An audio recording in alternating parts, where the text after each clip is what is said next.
Presiden mengeluarkan Kepres nomor 6 tahun 2021 yang isinya menugaskan kepada kami lintas kementerian dan lembaga untuk melakukan penagihan terhadap para obligor dan debitur BLBI. Kita akan bekerja sama dengan Bank Indonesia dan OJK agar tadi akses mereka terhadap lembaga-lembaga keuangan bisa dilakukan pemblokiran. Ini adalah sesuatu yang bisa kita juga lakukan karena nama-nama mereka jelas, perusahaannya mungkin dulu ada, dan oleh karena itu tadi aset tracingnya menjadi penting dan kemudian obligasi atau kewajibannya bisa diidentifikasi. Kita bicara prosedur aja, pemanggilan pertama dilakukan, pemanggilan kedua dilakukan, kalau tidak hadir maka diumumkan lewat koran. Itu aja, nggak ada yang khusus, itu adalah prosedur kita. Karena mereka yang dulu dipinjami pemerintah itu, ada yang sudah kaya raya, bahkan ada yang punya partai segala. Ini membuat Bu Sri Mulyani menjadi panglima perang yang ada di garis depan untuk mengembalikan uang sisa hutang dengan jumlah total 110 triliun rupiah.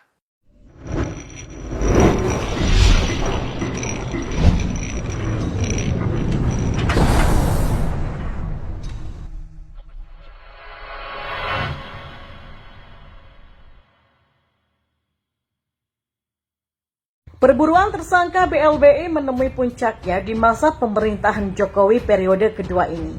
Adanya isu pandemi tak menyurutkan langkah para Satgas BLBI untuk terus menarik kembali uang negara. Jika beberapa saat yang lalu dikabarkan bahwa Tommy Soeharto dan pemilik Lipo kena sikat Satgas, kini keluarga Bakri gilirannya. Tidak jauh beda dengan Cendana, sepak terjang keluarga Bakri dalam menggerogoti keuangan negara juga sudah lama terdengar. Selain kasus penggemplengan pajak senilai triliunan rupiah terkait Gayus Tambunan, mereka juga lalai dalam mengganti rugi pembayaran Lapindo hingga ratusan miliar. Kini lagi-lagi nama keluarga Bakri masuk daftar hitam Satgas BLBI. Kalau pada era SBY mereka membuat Sri Mulyani tersingkir, maka di era Jokowi mereka tidak akan berdaya dengan gempuran Sri Mulyani. Jokowi beda jauh dengan SBY yang bisa dilobi-lobi untuk menyelamatkan para koruptor kakap. Seperti kasus Setia Novanto yang dipikir bisa bebas lantaran menjadi parpol koalisi, tapi akhirnya mentah juga di penjara. Jokowi tanpa ampun akan membuat koruptor kakap satu persatu, by one by akan tumbang. Nah, dengan kepercayaan yang diberikan pada Satgas BLBI, nama keluarga Bakri akhirnya terpampang lagi sebagai buruan. Dan seperti diberitakan oleh CNBCindonesia.com, setelah sebelumnya anak presiden kedua Indonesia Soeharto yakni Hutomo Mandala Putra atau Tommy Soeharto, kini giliran anggota keluarga Bakri yang dipanggil Satuan Tugas Penanganan Hak Tagih Negara Dana Bantuan Likuiditas Bank Indonesia atau Satgas BLBI. Hal tersebut diumumkan langsung oleh Ketua Satgas BLBI Ronald Silaban lewat surat pengumuman di Surat Kabar Nasional yang dikutip CNBC Indonesia pada Rabu 15 September kemarin.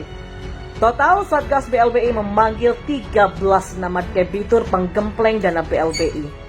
Sejumlah nama anggota keluarga Bakri yang dipanggil yakni Nirwan Dermawan Bakri dan Indra Usman Syah Bakri. Pemanggilan ini diumumkan di Surat Kabar Nasional bersama dengan pemanggilan Andrus Rustam Munaf, Pinkan Warau, dan Anton Setianto mewakili PT Usaha Mediatronika Nusantara. Perusahaan ini diketahui punya utang sebesar 22,7 miliar rupiah. Pemanggilan dijadwalkan pada Jumat 17 September pukul 9 sampai 11 siang di Gedung Syafruddin Prawira Negara lantai 4 Utara Kementerian Keuangan RI di Jalan Lapangan Banteng Timur 24 Jakarta Pusat. Mereka diminta untuk menghadap Ketua Pokja Penagihan dan Litigasi Tim C untuk menyelesaikan seluruh kewajiban kepada negara. Satgas BLBI mengegaskan apabila ke-13 nama yang dipanggil tersebut tidak memenuhi kewajiban hak tagih negara, maka pemerintah akan menindak sesuai dengan aturan hukum yang berlaku. Ibarat roda berputar, kini giliran perampok kakap merasakan hidup di bawah era Jokowi setelah sekian puluh tahun berfoya-foya di atas. Alam pun juga seakan tidak tinggal diam melihat pesta pora yang mereka lakukan hingga diberitakan beberapa waktu lalu kalau anak dan menantu Bakri terjerat narkoba. Banyak karyawan TV One mengaku dipotong gaji hingga menunggu pembayaran menunggak selama beberapa bulan.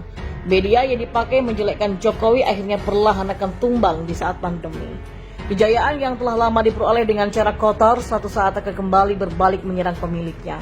Harta yang ditumpuk puluhan tahun kini berubah menjadi hutang yang besar, tunggakan dan berujung pada pidana yang berat. Mereka mungkin bisa lari dari keterlibatan Jiwasraya, tapi tak akan bisa lari dari kejaran BLBI. Sekuat dan sebesar apapun dinasti keluarga Bakri akhirnya harus tumbang di bawah tangan seorang Sri Mulyani. Sosok Sri Kandi yang dulu terbuang di era SBY dan kini berubah menjadi harimau yang kuat dan siap menerkam di era Jokowi. Finansial atau keuangan adalah nyawa sebuah organisasi atau kelompok. Bahkan lingkup terkecil seperti keluarga pun sangat memerlukan pengaturan keuangan yang baik agar keluarga tidak porak-poranda dan mampu bertahan hidup. Mencari sumber dana dan bijak dalam pemakaiannya. Menempatkan berbagai kepentingan berdasarkan skala prioritas dari jangka pendek, menengah sampai jangka yang panjang. Di negara hal itu dipegang oleh Menteri Keuangan. Itulah mengapa Sri Mulyani menjadi orang yang begitu penting dalam kabinet Jokowi. Berkat jaringan dan wawasan Sri Mulyani, Jokowi dapat mencari berbagai sumber dana, bahkan memburu uang negara yang ada di 3 orang anak Soeharto, yaitu Tommy Soeharto, Bambang Trihatmojo, dan juga Tutut Soeharto.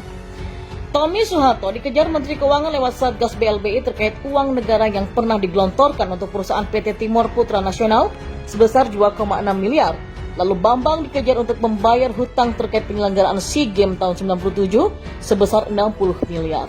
Sedangkan Tutut Soeharto adalah orang yang menjadi prioritas Satgas karena tak hanya satu masalah, tetapi ada beberapa perusahaan yang mendapatkan kucuran dana dari BLBI.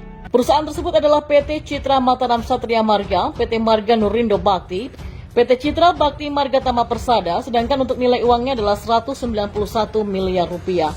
Dan tidak hanya keluarga cendana yang dikejar, keluarga Bakri pun tak luput dari penagihan hutang BLBI. Dirwan Dermawan Bakri dan Indra Usman Syah Bakri pun akan dipanggil terkait hutang perusahaan yang dikucurkan negara lewat kebijakan BLBI. Sri Mulyani bagaikan mesin uang yang memberikan solusi untuk pembangunan dengan berbagai mekanisme yang ia pahami. Teks amnesti pun tergolong sukses. Jumlah deklarasi harta mencapai 4.884,26 triliun rupiah. Ini adalah 39,9% dari GDP. Kita tidak tahu bagaimana negara kita menghadapi pandemi ini kalau tidak punya uang. Sebab pengeluaran untuk bantuan tunai, subsidi upah, subsidi UMKM, dan membeli vaksin dan lain sebagainya membutuhkan biaya yang cukup besar. Mungkin yang menjadi pertanyaan besar adalah mengapa Sri Mulyani dibuang pada masa SBY.